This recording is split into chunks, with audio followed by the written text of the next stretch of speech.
Hi, hello! So finally, isa na naman po sa bucket list natin ang na-checkan na kasi narating na din po namin yung lugar na to.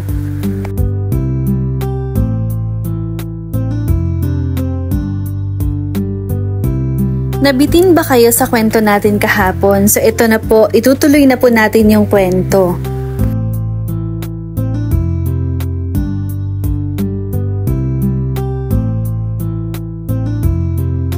So dito nga pala sa Coto Mines, ikaw mismo yung pipili kung saan mo gustong pumwesto.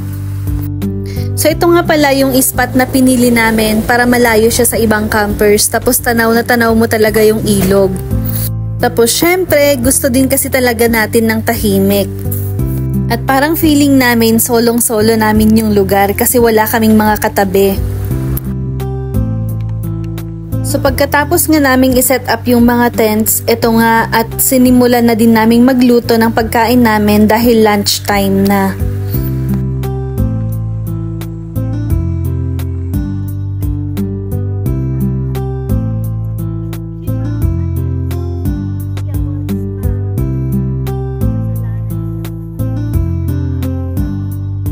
And ayun na nga, mukhang luto na po yung mga pagkain natin kaya ito kakain na muna kami.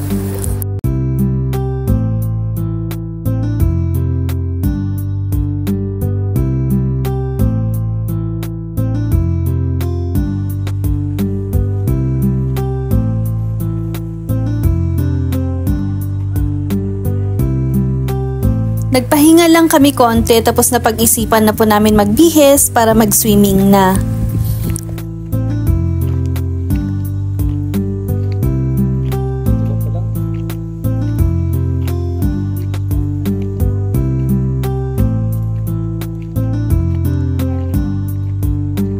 So hello guys! So andito po ulit tayo ngayon sa Masinloc naman. So dito sa Coto Mines. So sayang kasi parang hindi ko alam kasi nakita ko ata to sa isang movie. Yung hanging bridge na to, hindi ko sure kung ito ba yon. Pero yon, sira na pala siya. So hindi ko alam kung yan yung nakita ko nun last time. Pero dito sobrang ganda, sobrang linaw ng tubig as in. Ang sarap maligo, kaya tara na.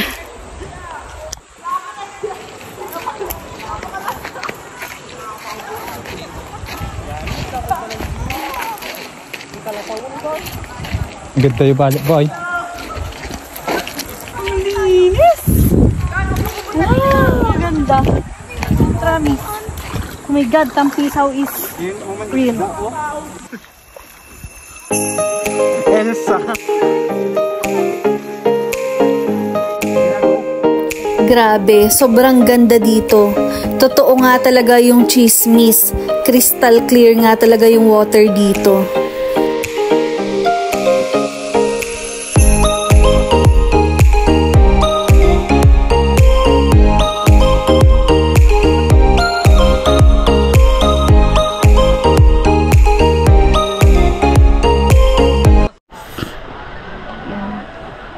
Grabe, ang ganda ng place. Ang ganda maligo. As in, sulit na sulit. Tapos, sobrang linaw talaga ng tubig. As in, sobrang ganda. So, must visit talaga yung place na to. Ang ganda niya. Grabe, oh. Yan, oh. My gosh. Ang ganda.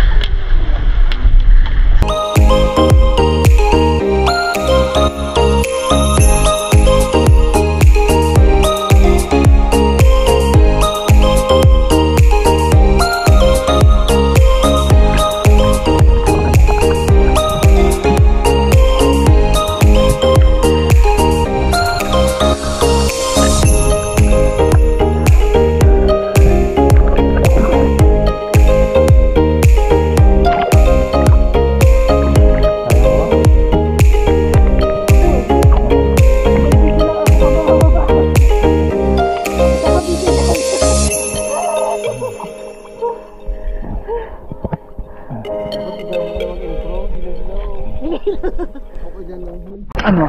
Hi! Hello, good morning sa inyo lahat. Sana maging masaya kayo sa vlog ni Irene. Super enjoy talaga dito. Marami kayo dito makikita. Magaganda talaga, promise. O, ikaw ng Benji. Wala, ganun lang. Ganon din. Ang cute kasi nung salita ni Renzo. Ay, di puta, mamatay na ako. Malulunod na ako. Aw. Tulungan niyo ako. Mamamatay na ako. Malulunod na ako. Aw, di puta.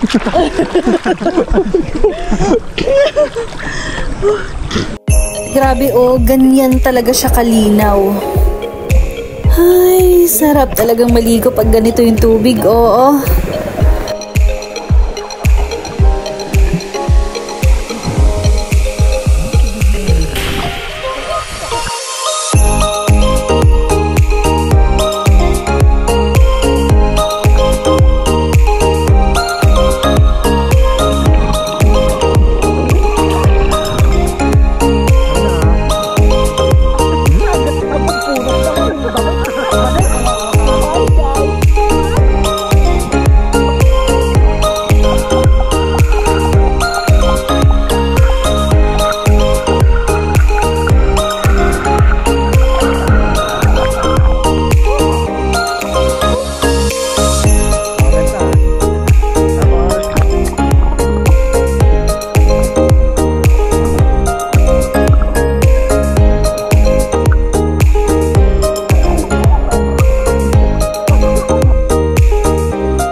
Sa linaw nga ng tubig, aakalain mo na mababaw lang siya kasi kitang-kita mo talaga yung ilalim niya.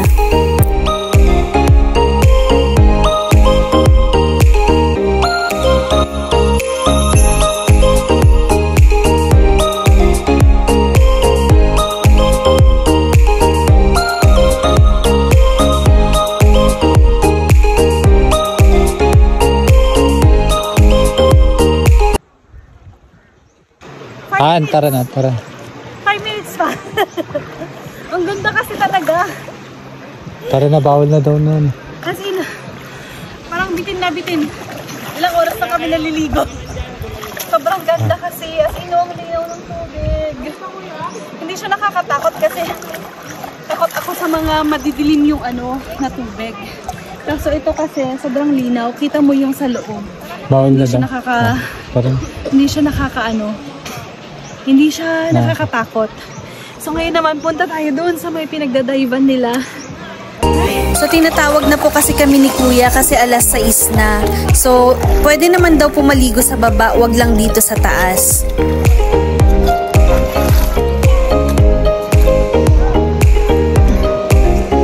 At dahil mukhang napahaba na naman po yung video natin na to, ituloy po ulit natin bukas. So abangan nyo po yung upload natin.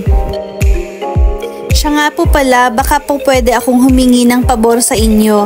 Please like, share, comment po kayo para malaman natin saan po nakarating yung video natin. At pa-follow na din po para ma-updated po kayo sa mga next videos natin. Maraming salamat po!